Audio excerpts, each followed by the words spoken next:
It's now day 5 of the cleanup from those deadly tornadoes in Mayfield, Kentucky. The small city of 10,000 people suffered some of the worst damage in the country.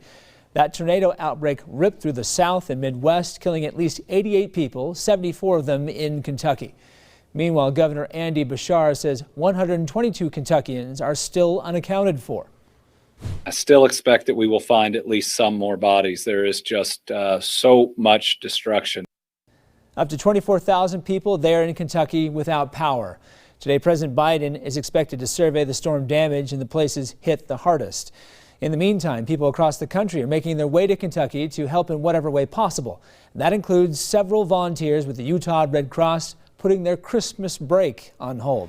So joining me to share what they're seeing there in Kentucky and how volunteers are helping is the CEO of the Utah Nevada Red Cross, Heidi Ruster.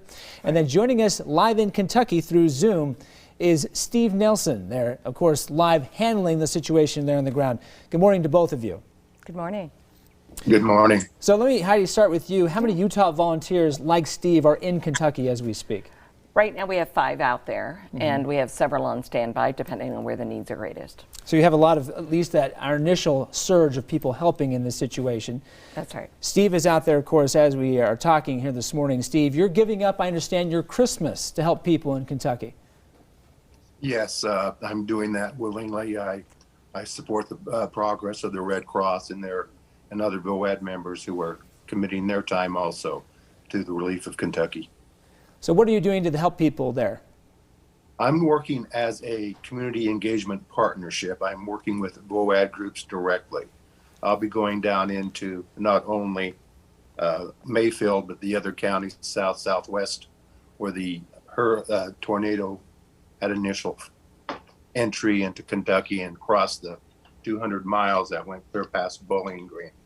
I'll be talking to the groups that not only are recognized as national VOAD, but also spontaneous groups. We're trying to find out what they're bringing to the table, so to speak, what they're going to be able to do, what they need to be helped with. And they can also help us identify items that the individuals who have been affected by this disaster need, and then pass that on to us. And the Red Cross does a phenomenal job of supplying that product to the individual. Yeah, you can see obviously the devastation that they're facing right there. Heidi, how big of an undertaking is it like this to be able to get these volunteers and allow them to get the help to people who need it? Sure. So across the country, the United States, as you said, we have volunteers deploying, and it is up to every unit of the Red Cross to prepare our volunteers, train them in a variety of skill sets, and then have them ready and available to deploy at any moment. So we have an incredible systems and support to do that, but it is quite an undertaking. When we have storms this large, it's just a matter of really appreciating where the needs are greatest, what skill sets are needed, and making sure we're sending the volunteers at the right time at the right place. So quite a large undertaking throughout the country to make sure that this area gets the help they need. And I know we're short on time here this morning with our storm coverage, but if people are watching at home here this morning, how can they help? So the best way to get help to the clients and the families in need is financial support. So going to redcross.org, providing financial support, and being able to get those funds to them so that those clients can get exactly what they need at the right time.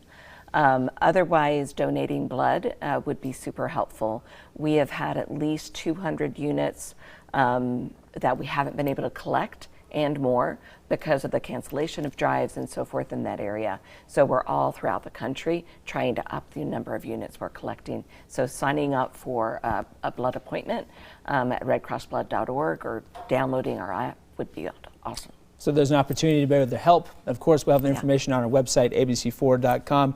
Steve, of course, is listening in live from Kentucky this morning. Steve, thank you for all the work you're doing out there for those people. You're welcome.